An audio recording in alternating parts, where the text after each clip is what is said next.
রুদ্রর ঘর সার্চ করে জুতা খুঁজে পেয়ে পায়ের ছাপ মিলিয়ে সবকিছু প্রমাণ করে দিল ফুলকি। হ্যাঁ বন্ধুরা, এমনটাই দেখা যাবে, তাই সম্পূর্ণ জানতে ভিডিওটিতে লাইক দিয়ে চ্যানেলটি সাবস্ক্রাইব করে দেখতে থাকুন। গল্পের শুরুতেই দেখা যাবে মাস্টারমশাই ফুলকিকে বলতে থাকে, ফুলকি মা, তুই একদম কাঁদবি না। আমি জানতাম যে তোর সঙ্গে ঠিক দেখা হয়ে যাবে। তুই সাবধানে থাকবি, সবাইকে নিয়ে থাকবি। আমি জানি রুদ্র এবার যেই একটা প্ল্যান করেছে না, এই প্ল্যান থেকে বেরোতে সময় লাগবে মা। তুই চিন্তা করবি না। তখন ফুলকি বলতে থাকে, তোমরা একদম চিন্তা করবে না। যে করে হোক আমি তোমাদেরকে ওখান থেকে বের করে আনবই। জেলে তোমাদের বেশি দিন আটকে রাখা যাবে না। আর এত বড় ষড়যন্ত্ররা যে করেছে না, তাকেও আমরা ছাড়বো না। তখন এই কথা বললে তারপরে মাস্টারমশাই অংশকে বলতে থাকে আর বড়বাবুকে বলতে থাকে, চলুন। তারপরে দেখা যাবে ওদেরকে নিয়ে পুলিশ চলে যায়। তারপরে সাংবাদিকরা ফুলকিকে ঘিরে ধরে। তখন ফুলকি কিছু বলার আগেই রুদ্র বলতে থাকে, হ্যাঁ, মাস্টারমশাই আর লাবণ্য সান্যাল যা করেছে না, সেটা কিন্তু আমরা ছেড়ে দেব না। এক ভোটে পাশ করেছিল তো, সেটার উপর হয়তোবা ভরসা ছিল না, তাই তো বিরোধী দলের একজনকে মেরে তারপরে এই অবস্থা করতে হলো। আমাদের আমাদের ক্ষমতা কমাতে চেয়েছিল, তাই তো? জনগণের কাছে ভালো হওয়ার চেষ্টা করেছিল, কিন্তু এভাবে কি আর জনগণের কাছে ভালো হওয়া যায়? সেটা লাবণ্য সান্যাল ভুলে গেছিল। আর মাস্টার মশাই, তার যে এতটা অধপতন হয়েছে, সেটা এত আগেই বুঝতে পেরেছিলাম ভোটের সময়। তখনই এই কথাগুলো শুনেই ফুলকি রেগে যায় আর বলতে থাকে, জামাই বাবু। তখনই সাংবাদিকরা ফুলকির দিকেই ঘুরে দাঁড়ালে তখন ফুলকি বলতে থাকে, আপনি মিথ্যে কথা বলছেন। আমার দিদি আর আমাদের জেঠুমণি নির্দোষ, বুঝতে পেরেছেন? আপনি এই ষড়যন্ত্র করেছেন। তখন রুদ্র বলতে থাকে, বললেই হলো নাকি? তাহলে প্রমাণ করে দেখাও, দেখি কেমন পারো। প্রমাণ করে দেখাও। আমরাও সজলের খুনির বিচার চাই, খুনের বিচার চাই আমরা। আমাদের একজনকে হারাতে হয়েছে। আমি ওর পরিবারে কি জবাব দেব? কি জবাব দেব বলো? তখন ফুলকি বলতে থাকে, আপনি কি করে বলছেন যে দিদিভাই এই খুনটা করেছে? দিদিভাই কোনো রকম কোনো খুন করেনি, সেটা আমি প্রমাণ করে দেব। তখনই দলের সব মেয়েরা এসে ফুলকির পিছনে দাঁড়ায়। তারপরে ফুলকি বলতে থাকে, মাস্টার মশাইও যে এর কোনো কিছুর সঙ্গে জড়িত নয়, সেটাও আমি প্রমাণ করে দেব। আর এই খুনের পিছনে কে রয়েছে, আসল খুনিকে তো আমি খুঁজে বের করবই, বুঝতে পেরেছেন? তখন রুদ্র বলতে থাকে, হ্যাঁ, বের করো না, দেখি কেমন করে প্রমাণ করো, প্রমাণ করো। তখন ফুলকি বলতে থাকে, হ্যাঁ, আমি তো প্রমাণ করবই। তাদেরকে নির্দোষ প্রমাণ করতে হলে তো আসল খুনিকে সামনে আসতে হবে। আর এবার দেখি না আমি কারো পর্দা সবার সামনে খুলে দিতে পারি কিনা, জনগণের সামনে আমি কারো পর্দা খুলে দিতে পারি কিনা, যে মুখোশ পরে আছে। আর দিদিভাই তো জনগণের ভালো করতে চেয়েছিল। তখন রুদ্র বলতে থাকে, ও এই ভালো করার নমুনা, তাই তো? তখন ফুলকি বলতে থাকে, একদম মুখ সামলে কথা বলবেন, বুঝতে পেরেছেন? মুখ সামলে কথা বলবেন। দিদিভাই নির্দোষ, সেটা আমি প্রমাণ করব। কি তোমরা আমার সাথে আছো তো? তখনই সব মেয়েগুলো বলতে থাকে, লাবণ্য সান্যাল জিন্দাবাদ।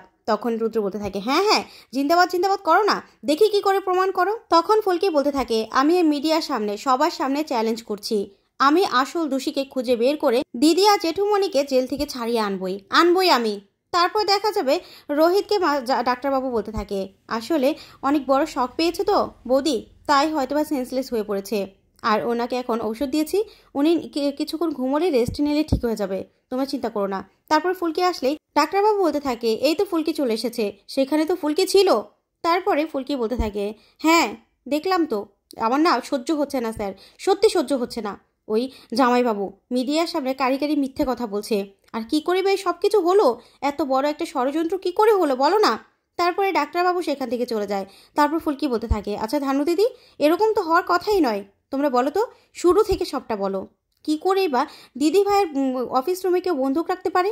আর কি করেই বা ডেড বডি আমাদের জেঠুমনির ঘরে চলে যেতে পারে? কি করে হলো এসব? তখন ধানু বলতে থাকে, আমিও তো কিছু বুঝতে পারছি না ফুলকি, কি থেকে কি হয়ে গেল। তারপরেই রোহিত বলতে থাকে, আচ্ছা ফুলকি, তোমার দিদি তো সঙ্গে ছিল, তাকে খবর দিলে হয় না? ঠিক তখনই সেখানে ঝিনুক চলে আসে। ঝিনুক এসে তমালকে বলতে থাকে, আচ্ছা তমাল বাবু, এত কিছু হয়ে গেল, আপনি আমাকে জানাবেন না? তারপরে তমাল বলতে থাকে, আসলে কি বলবো বলুন তো? তখনই ঝিনুক বলতে থাকে, জানেন তো, আসলে ওই রুদ্ররূপ সান্যালের অনেক হিসাবে গরমিল ছিল, তাই তো লাবণ্য দিদি ওই সজলকে ফোন করে আসতে বলেছিল। কিন্তু ওই সজলদের রোয়াব এত ছিল না যে মনে হচ্ছিল লাবণ্য সান্যালকে তখনই কোণঠাসা করে দেবে। তখন এই কথাগুলো শুনেই রোহিত অবাক হয়ে যায় আর সবাই অবাক হয়ে যায়। তারপর ঝিনুক বলতে থাকে, আসলে তখনই না আমি ওখান থেকে বেরিয়ে এসেছিলাম, সেটাই ছিল আমার জন্য সবচেয়ে বড় ভুল। তারপর ফুলকি বলতে থাকে, কিন্তু ওই সজল হালদার, ও তো বেরিয়ে এসেছিল, কিন্তু ও মরলো কি করে? ওকে কে মারলো? আর সব কিছুতে দিদি ভাইয়ের ফিঙ্গারপ্রিন্টই বা কী করে আসছে? তখন রোহিত বলতে থাকে, আচ্ছা বাইরে থেকে যদি কেউ আসে তাহলে তো ছাদ থেকে আসবে। তখন ঝিনুক বলতে থাকে, না ফুলকি, তোদের ঘরে যে বারান্দা, ওই বারান্দা দিয়ে তো আসা যায়। তখন ফুলকি বলতে থাকে, হ্যাঁ দিদি ভাই, একদম ঠিক কথা বলেছিস, আমিও কিন্তু ওই জায়গা দিয়ে কয়েকবার ওঠানামা করেছি। তারপর ফুলকি বলতে থাকে, চল তো ওখানে চল, সবাই চলো, যদি কোনো কিছু পাওয়া যায়।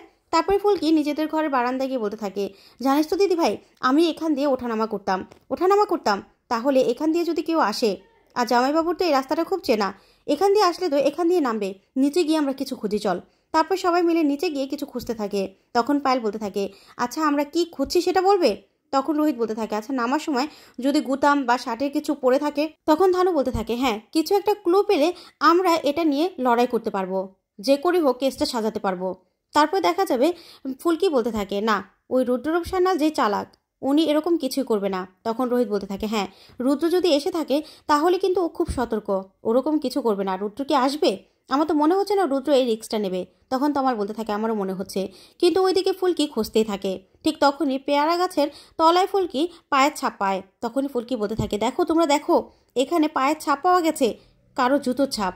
তখনই রোহিত দেখে বলতে থাকে, হ্যাঁ পাগুলো বেশ লম্বা মনে হচ্ছে। তখনই রোহিত বলতে থাকে, ফুলকি তুমিও তো এই পেয়ারা গাছ বেয়ে একবার নামার সময় আমার কাছে ধরা পড়েছিলে তাই তো? তখন ফুলকি বলতে থাকে, হ্যাঁ স্যার, এখান দিয়েও নামা যায়, এখান দিয়ে বেয়ে হয়তোবা কেউ আমাদের বারান্দা দিয়ে ভিতরে গিয়েছিল বা নেমেছিল। আচ্ছা তমালদা, এখনই তুমি দাদাভাইকে ফোন করো, দাদাভাইকে ফোন করে এখনই আসতে বলো। তারপরে তমাল অংশুকে ফোন করে বললেই তখনই অংশু সেখানে চলে আসে। তারপরে অংশুকে ফুলকি বলতে থাকে, দাদাভাই দেখো না, এখানে কারো পায়ের ছাপ আছে। তখনই অংশ পায়ের ছাপগুলো দেখতে থাকে। তারপর ফুলকি বলতে থাকে, আচ্ছা দাদাভাই, তাহলে তো প্রমাণ হয়েই গেল, এখান দিয়ে কেউ ওঠানামা করে তারপর খুনটা করেছে আর ওই ডেড বডিটা রেখেছে। তাহলে তো দিদিভাই ছাড়া পাবে না। আর তাছাড়া জেঠুমণি তো ওই সময় বাড়িতেও ছিল না। তখন অংশ বলতে থাকে, না ফুলকি, ব্যাপারটা এত সহজ হবে না, এটা একটা মার্ডার কেস। কেউ এখান দিয়ে ওঠানামা করলে পায়ের ছাপ পাওয়া গেলে যে সে দোষী সেটা কিন্তু প্রমাণ হচ্ছে না। আর তাছাড়া যেখান থেকে ডেড বডিটা পাওয়া গেছে সেখানে শুধুমাত্র লাবণ্য সান্যালেরই হাতের ছাপ পাওয়া গেছে, তাই ব্যাপারটা এত সহজ হবে না।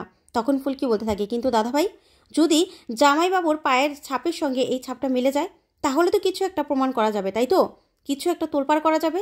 তখন ধানু বলতে থাকে, হ্যাঁ এটা নিয়ে অনেকটাই তোলপাড় করা যাবে। তখন ফুলকি বলতে থাকে, বেশ তাহলে আমাদেরকে মিলিয়ে দেখতে হবে। তখন অংশু বলতে থাকে, কিন্তু ফুলকি, আমাদের যা করা আনঅফিসিয়ালি করতে হবে, অফিসিয়ালি করা যাবে না। তখন রোহিত বলতে থাকে, ঠিক বলেছ, এখানে রুদ্রর অনেক লোকজন থাকতে পারে, ব্যাপারটা কিন্তু যে কোনোভাবে লোপাট হতে পারে। তখনই অংশু বলতে থাকে, না আমি এটা বেড়া দেওয়ার ব্যবস্থা করছি, এখান থেকে কিছুতেই প্রমাণটা লোপাট করা যাবে না, ঠিক আছে? তারপরে দেখা যাবে রুদ্র বাড়িতে। তারপরেই রুদ্র দরজা নক করলে রুদ্র বলতে থাকে, দাঁড়াও, কে এসেছে? তারপরে রুদ্র দরজাটা খুললে ফুলকিদের দেখে পুরো অবাক হয়ে যায়। তারপরে তমাল দরজাটা লাগিয়ে দেয়। তখন রুদ্র বলতে থাকে, কি তোমরা এখানে এখানে কেন এসেছো? তখনই ফুলকি বলতে থাকে, কি জামাইবাবু, ভয় পেয়ে গেলেন নাকি? আসলে না, আমরা একটা প্রমাণ পেয়েছি, তাই আপনার ঘরটা আমরা সার্চ করে দেখব। তখনই রুদ্র বলতে থাকে, কেন? আমার ঘর সার্চ করার মতো কিছু নেই তো, আমার ঘর কেন সার্চ করবে? আর শোনো, তোমাদের মতো যারা জ্ঞানের বুলি ছাড়ে না তাদের ঘর থেকেই না লাশ বের হয়, আর বন্দুকও বের হয়, আমার ঘর থেকে না কিছু বের হবে না। আর এই যে অংশুমান সেনগুপ্ত, কি তাড়াহুড়ায় নিশ্চয়ই ওয়ারেন্টটা আনতে ভুলে গেছো? আর তাছাড়া এসেছো তো সিভিল ড্রেসে, কেন এসেছো? তখনই ফুলকি বলতে থাকে, শুনুন জামাইবাবু, অত কথাটা দরকার নেই, আপনি ভয় পাচ্ছেন তাই তো? আচ্ছা জামাইবাবু, আপনারা একটা পায়ের ছাপ পেয়েছি, সেই ছাপের সঙ্গে আমরা মিলিয়ে দেখবো আপনার পায়ের ছাপ মিলে কি না, বুঝতে পেরেছেন? আচ্ছা দাদা ভাই দেখো তো, এই সময় নিতেও না, এত বড় পাই তো হবে। এই বলে রুদ্র পাটা মিলিয়ে দেখে ফুলকি। তখনই রোহিত বলতে থাকে, শোন ভাই, আমরা না এখানে ঝগড়া লড়াই কিছু করতে আসিনি, শুধুমাত্র তোর ঘরটা সার্চ করব, তারপরে দেখব। তখনই রুদ্র পুরো ভয় পেয়ে যায় আর বলতে থাকে, শোন, আমার ঘরে না কিচ্ছু পাওয়া যাবে না। তখনই রোহিত বলতে থাকে, পাওয়া যাবে কি না সেটা তো আমরা সার্চ করলেই বুঝতে পারবো, বুঝতে পেরেছিস? তোর না ভয় পাওয়ার কোনো কারণ নেই, আমরা তোদের ঘরে না কিচ্ছু রাখবো না, কিচ্ছু রেখে যাব না। তখন ফুলকি বলতে থাকে, হ্যাঁ জামাইবাবু, যখন আমরা মিডিয়ার সামনে বললাম তাহলে মিডিয়ার লোকজনদের খবর দেই। তখন রুদ্র ভয় পেয়ে